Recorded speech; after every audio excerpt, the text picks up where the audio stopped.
All right, guys. Thank you so much for tuning into yet another episode of the Sports Muse podcast. I am your host, Kevin Brumley, and I am joined by one of the best quarterbacks ever in Whippeal history. And he eventually, the hometown kid came back home and he played a handful of years with the Steelers after a few other stops. I am joined by Bruce Gradkowski. Bruce, how you doing? Good, brother. How you doing? I like the helmets, man. The old throwback Tampa Bay helmet. I like it. I know, man. I'm actually sponsored by a place up in South Hills, Clubhouse Cards, and they hooked me up with these helmets. So definitely really cool stuff. Yeah, nice. You said Mike Allstott's your guy, huh? Yes, you got. I mean, if you're from that era, I was about 9 or 10 when he was in his peak. You gotta love Mike Allstott.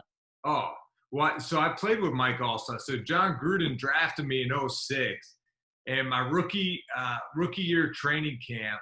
I learned the offense pretty fast. I started 11 games as a rookie, but we're in training camp, my first training camp with the Bucks, and I get in the huddle and I call play. I have Mike Allstott, Joey Galloway, Cadillac Williams in the huddle, I bring the guys in. I'm calling a play. We're working on a goal line short yardage. So it's a goal line play. And with Gruden's offense, you usually always call two plays in the huddle. So this one was green right west. That's the formation. Green right west, 93 weak, can it with 96 power king. So I called it green right west, 92 weak, can it with 96 power king. So I called basically two runs to the right, which it should be one to the left. Sure. And then if I audible, then it's the one to the right. So I break the huddle. I'm at the line of scrimmage, and I'm telling the offensive line, no, it's 93 weak. It's 93 weak. And then I look back to Mike Allstott to tell him, and I said, hey, it's 93 weak. And he grabs my face mask. He's like, which one is it? Get it effing right. And I was like, oh. It just crushed me because I just wanted to impress him and be a reliable guy. So it's a funny Allstott story. I always think he's the best, so he's a great guy. That's an awesome story, and yeah, he is one of those all-time great power backs, man. When they had that 1-2 punch of him and Warwick Dunn, woo, Yeah, that was deadly. Yeah, no, for sure. He was, man, his center of gravity, you couldn't tackle him. His legs were like tree stumps, very strong and great mobility for a big guy. Oh, absolutely, absolutely. So, I have you on here, and I kind of want to talk about some Steelers football, man, because I'm getting that itch. As soon as it hits about week 14 or 15, I start getting sad because I know the season's wrapping up, and then the whole time I get amped up for the draft. And as soon as the draft overs, I'm like, I can smell training camp, so I'm excited for the season to get started. Hopefully, with this, COVID-19, I know some coaches are starting to come back today, I think, in states that are reopening. So hopefully, season starts on time and we get some football. But let's start off with probably the biggest question that every Steeler fan's having right now is what Big Ben will we see in this upcoming season? He's not a young quarterback. He's coming off a major elbow surgery. What do you think of the Ben Roethlisberger we're going to see? Yeah, I mean, I think right now he should be more motivated than ever. Watching how the defense played last year, and the Steelers are close. They're that quarterback away from making a run into the playoffs, deep into the playoffs, and that's Ben. And I think having to watch from the sideline last year probably was really tough for him. He's the ultimate competitor, one of the most competitive guys I've been around. I bet he's going to be more motivated than ever. And to see not only the weapons on defense and how they played last year, but offensively, with Eric Ebron coming over, Chase Claypool in the draft, Deante Johnson coming in, JuJu Smith, James Conner. So there's weapons, and don't forget how the offensive line plays, and led by Marquise Pouncey. So there's a lot of things to be excited for. And I think Ben will, really be excited to get back, and he's working hard rehabbing, trying to get that elbow right. Yeah, and it's one of those things where exactly what you said, man. They were a quarterback away. They almost made the playoffs with, pretty little support from the quarterback position. Really young at that position once Ben went down, and one thing that I was kind of when I watched the draft and I saw we get Claypool, we already made the offseason acquisition of Ebron. I thought it was interesting that the Steelers seem to almost take a page out of the Ravens playbook, how the Ravens doubled down on the run game. The Steelers doubled down on like I mean, one of the most physical wide receiver tight end groups that I can think of. You know what I mean? Like Claypool's almost just a fast tight end. Ebron, Vance McDonald, we saw that vicious, stiff arm he had against Tampa Bay 2 seasons ago. JuJu, physical. The only kind of, prototypical, quick receiver they have really is Deante Johnson because, James Washington, another super physical receiver. So it's really interesting with Ben coming back, man. I think that we know he likes to throw those bubbles and smoke screens. I think that could be really advantageous for the Steelers. Yeah, I mean, talking about my Toledo guy, Deante Johnson, he's going to, I think, have an explosive second year because of those weapons like Eric Ebron, Chase Claypool, big targets in the red zone. That's where they're really going to come into play. Vance McDonald, another threat. So you're right. I mean, they've built a lot of weapons, especially that tight end position, the big body type receivers, but you also have that quick separation type ability by Deante Johnson. So in JuJu Smith's great work in the middle of the field. So I think it's going to be a really cool offensive matchup if they utilize them the right way. Absolutely. And then to kind of talk about the run game a little bit is, after Le'Veon Bell left, James Conner was the guy. But we saw, last year where they drafted Benny Snell. This year, they drafted McFadden from Maryland. So with that being said, do you expect, James Conner to be the bell cow back, or do you think we'll kind of see a little bit more running back by committee? Well, there's definitely going to be running backs by committee, but James Conner leads the way. He's going to be the workhorse. He's going to be the number one featured runner. But you can always use 2 or 3 other guys, right? So I think that's the route the Steelers are going, knowing James Conner is the guy, but also how can these other guys play a part and play a major factor, whether it's on third downs, whether it's to give Conner a break. But I expect Conner to be the guy and carry the heavy load. And that's what we're kind of hoping. Over the time, just in any NFL team, the running back by committee approach, like I think running back more than a lot of positions, you need a rhythm, much like a quarterback. You know what I mean? If you're, only passing on third downs, it's really tough to get in a rhythm. And I think it's much of the same as a running back. You can't run once and then not see the ball for another drive. You know what I mean? So the running back by committee, I was never a huge fan of. I'd rather, if you're going to do anything, give it to the hot hand and ride them out, rather than just switching in and out every other play. Yeah, I mean, it's definitely important to get into a rhythm, a flow of a football game. And it is. It's just like playing any position. You want to get that ball. You want to have your touches. So it's important to have a feature back. But I believe, too, that it's okay to have multiple backs. That's where this NFL's going. Instead of, paying a high price back, having, a few different ones always helps. And, when you have a quarterback like Big Ben, really that can take pressure off the running game. And if Ben's healthy, I think Conner will have a big explosive year because the passing game will be going. Absolutely. I couldn't agree more. I think people are kind of being a little closed-minded towards JuJu and James Conner, 2 young guys who kind of had a little bit of a setback last year. But, they're loading the box up against the run because they knew we didn't have Ben back at quarterback. JuJu's young into his career. He's trying to adapt to another quarterback. So I believe both of them are going to have, exceptional years this coming year, which kind of brings me to my next point is around the draft, the day before the draft started, we started hearing some rumors that JuJu Smith-Schuster could be traded. And it seems like in a way Pittsburgh's kind of, I don't want to say they're souring on JuJu, but I'm starting to see some not great takes on JuJu more than we have in the past. Everyone loved him. He's a fan favorite. Why do you think people are starting to kind of sour a little bit on JuJu, or do you agree with that? Well, you never know where that's coming from. I think JuJu's a really good young player. It's tough carrying the load. You always have to have a Batman and Robin. Antonio Brown and JuJu worked well together. Now JuJu carried the load when AB has left. So now it's important that Deante Johnson steps up, Eric Ebron, Vance McDonald. Now you're going to see JuJu really play a major factor because now there's also other weapons outside that Ben can target.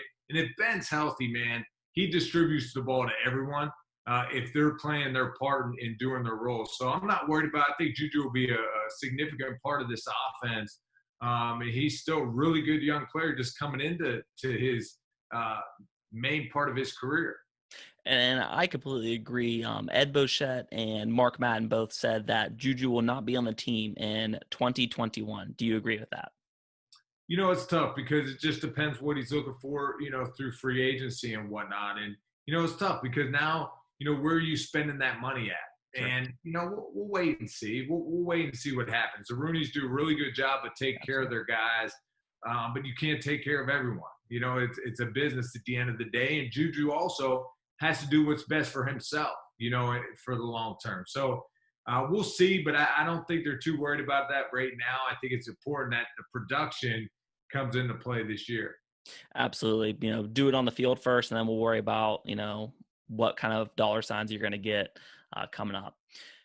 So to kind of go back, how I was talking about the physicality of the Steelers wide receiver group and the tight end, do you think that we could see a little bit more 12 personnel from the Steelers this year? Normally we see a lot of gun work from Big Ben, but do you think we could almost kind of see that 2010, 2011 Patriots team when they had, Gronk and Hernandez, and they were running a ton of play action and just, power running out of that 12 personnel? Do you think that we'll see that?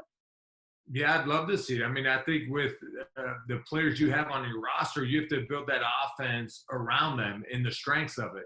That doesn't mean Ben's going to be under center a bunch, but it could mean the mismatches with your tight ends against linebackers and so forth. So I would definitely, look at how the Steelers went through free agency, how they drafted with Claypool.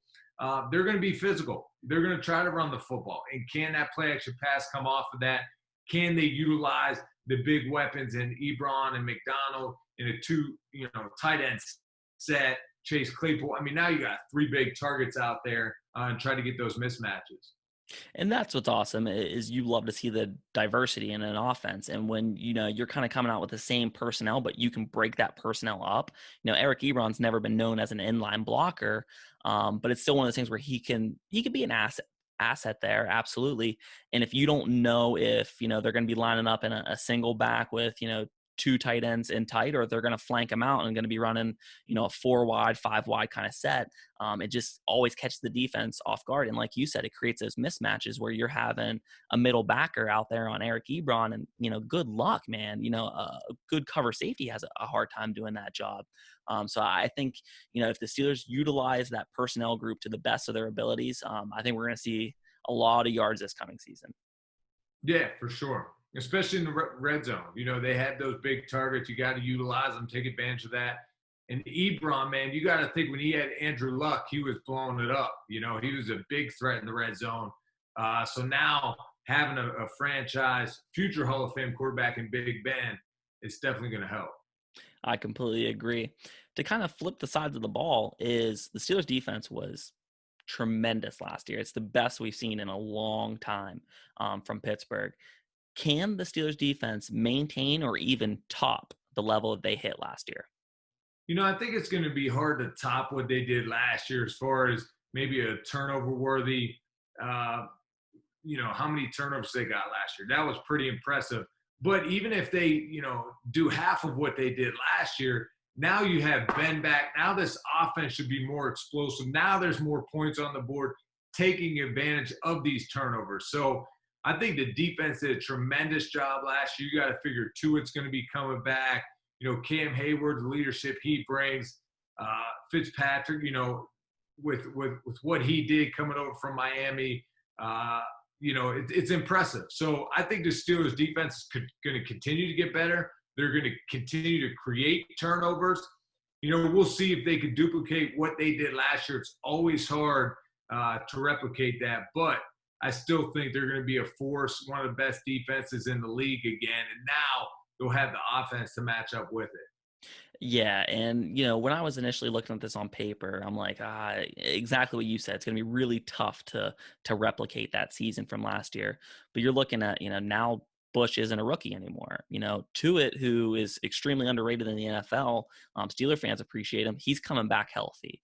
We're seeing Terrell Edmunds go into his third year. I think Steeler fans and the NFL is kind of just figuring out how good Steven Nelson actually is. So it's one of those things where I was kind of, pessimistic in a way about the defense replicating it. But then I started kind of thinking about it. I'm like, man, the core's back, and we actually got a little bit stronger, which is rare when you see a defense at that level. Look at Jacksonville a few years ago; they had that awesome success, and they couldn't replicate it because they end up losing a few pieces. People started getting greedy, but the Steelers defense still seems hungry and motivated. Yeah, no doubt. And they are. I mean, they're young, they're fierce, and they have good veteran leaders on that defense, like Cam Hayward, like Joe Hayden. And that's important. And that's important for where this defense wants to go.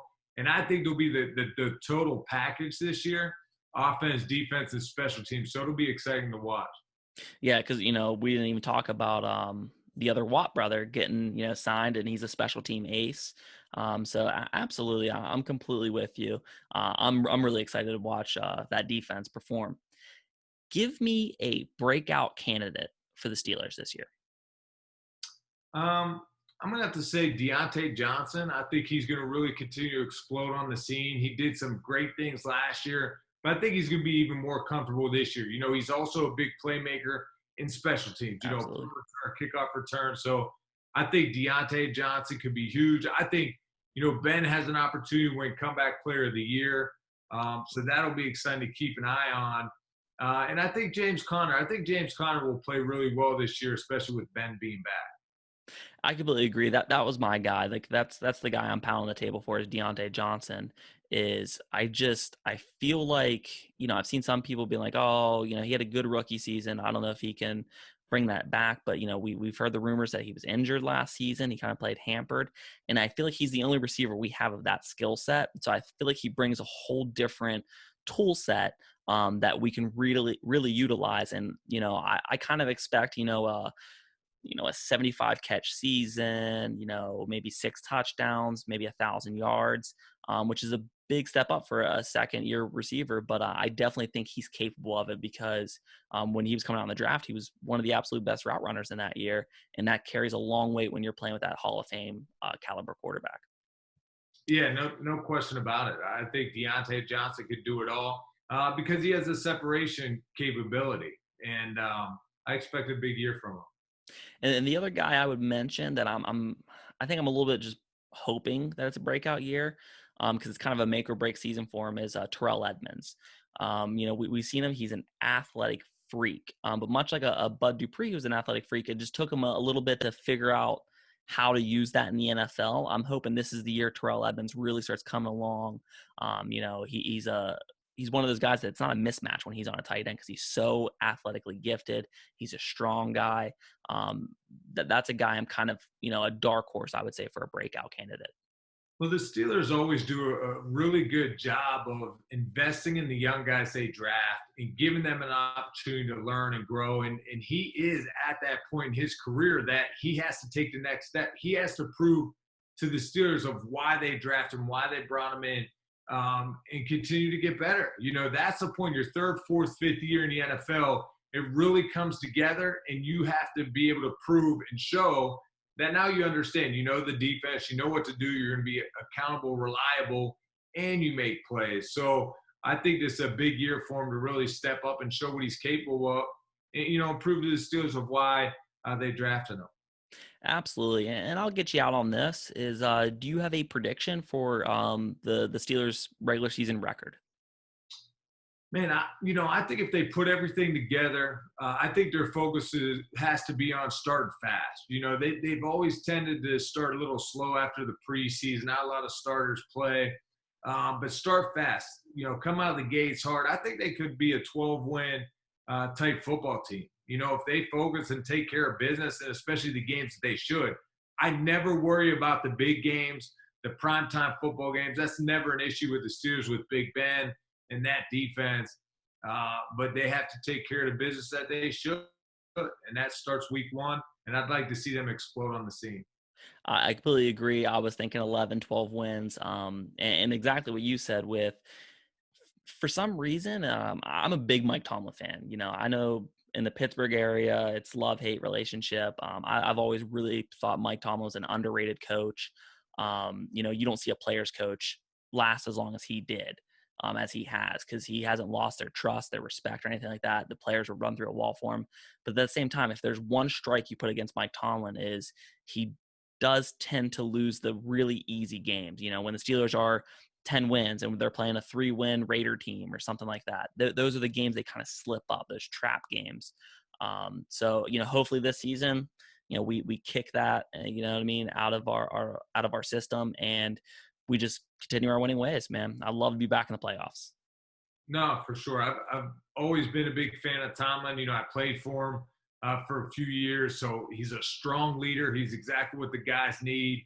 And it's coaching, man. It's getting the team over the top and to the next phase. And he's always done a really good job of managing the team, getting the best out of his players. So I don't question that. I don't doubt it. But now it's time, man. I think the Steelers have what they need to really make a solid run at this. I'm agreeing with you, man, and I really hope so. Bruce, do you have anything that you'd like to plug? No, I mean, I just continue to do my NFL radio stuff. I grade for Pro Football Focus. I oversee all the grading for quarterbacks in NFL and college. So continue to do that, stay busy with the kids, and just enjoying life and see what we can do. It's a tough time for everyone, Yes. Especially with COVID, especially with, the social injustice going on. We got to continue to come together, all of us, and play our part, whatever we can do, continue to educate ourselves to get better, and how we can play a part. Even if we don't think it affects us, it affects us. And I could not agree more. I have a lot of young athletes on this show, and it's really cool to see some of the young athletes really, standing up for what's right.